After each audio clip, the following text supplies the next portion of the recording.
الجاتو السادة أو الكيك السادة بدنا نعمله بالبيت وينجح معنا ويطلع معنا بهيدا الطريقة نافش ومش هابط. كيف؟ تابعوا الفيديو الأخير طريقة التحضير.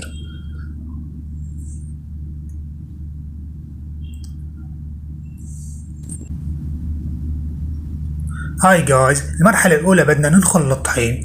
عنا كباية طحين بدنا ننخلها. أوكي، نخلنا الطحين، نرجع على الكباية أو إذا بدكم لا ترجعوها.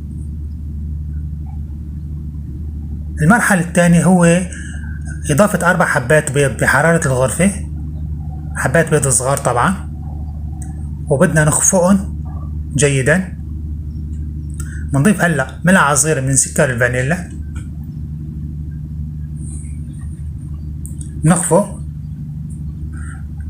بدنا نضيف كباية سكر، بس هون السر هلا السكر بنضيفه على دفعات، بنضيف شوية وبنخفق ليدوب السكر، بنرجع بنضيف هيك لتخلص معنا كباية السكر وليجمد معنا الخليط وليفتح اللون. هذا هو السر بالكيك.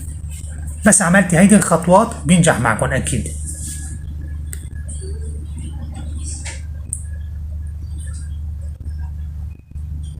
لاحظوا كيف صار خليط، صار كريمي. اوكي، هلا بنضيف كباية من الزيت. بدي غير الجاط هلا، هيدا صغير. اوكي، غيرت الجاط على جاط اكبر اوسع. اوكي، اضفنا هلا نص كباية حليب. هلا من بعد السكر اضفنا كباية الزيت، اضفنا نص كباية حليب، وهلا عنا كباية الطحين بدنا نضيفها على دفعات. طبعا نستمر بالخفق. عندي ملعقة صغيرة من بيكنج باودر. هلا عنا هون القالب انا داهنه زيت وراشش له طحين.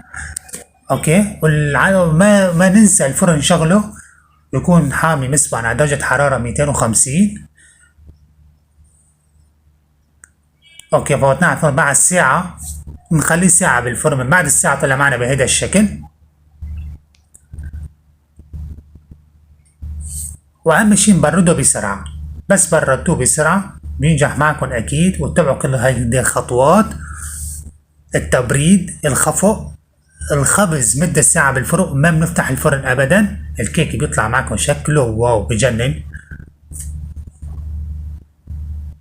لا تنسونا بالتعليقات